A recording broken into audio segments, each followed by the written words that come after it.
reason immigration reform died wasn't just because of one party. It's because people were nervous about a populism that started to emerge. My view is that we are a land of immigrants, and we ought to recognize that. As a matter of fact, I believe America's soul is rejuvenated when people come to our country and work hard to realize dreams.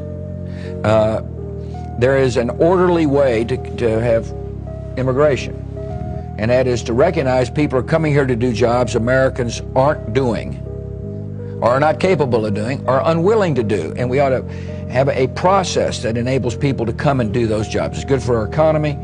I think it's, and I think it prevents people from having to sneak in.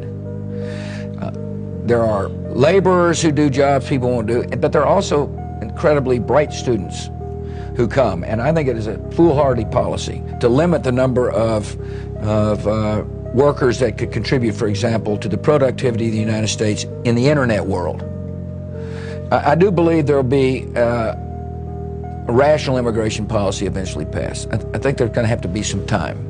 What's interesting about our country, if you study history, is that there are some isms that occasionally pop up. One is isolationism, and its evil twin protectionism, and its evil triplet nativism. So if you study the 20s, for example, there was an American First policy that said, who cares what happens in Europe? Well, what happened in Europe mattered eventually because of World War II. There was Smoot-Hawley, which was a part of an economic policy, which basically said we don't want trade. In other words, let's throw up barriers. And there was an immigration policy that I think during this period argued we had too many Jews and too many Italians, therefore we should have no immigrants. And my point to you is we've been through this kind of period of isolationism, protectionism, nativism. I'm a little concerned that we may be going through the same period. I hope that these isms pass, which would then allow for a more orderly look at immigration policy. But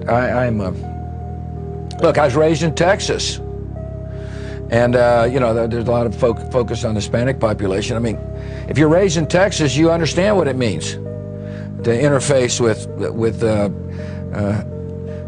Mexican Americans who are Texan, and you realize that we share the same values: faith, family, you know, hard work, commitment to service, and I think we ought to welcome people from different cultures to America. The great thing about America is we ought to be confident in knowing that everybody becomes an American, and we share the same value system. In other words, there's great capacity for our society to assimilate people.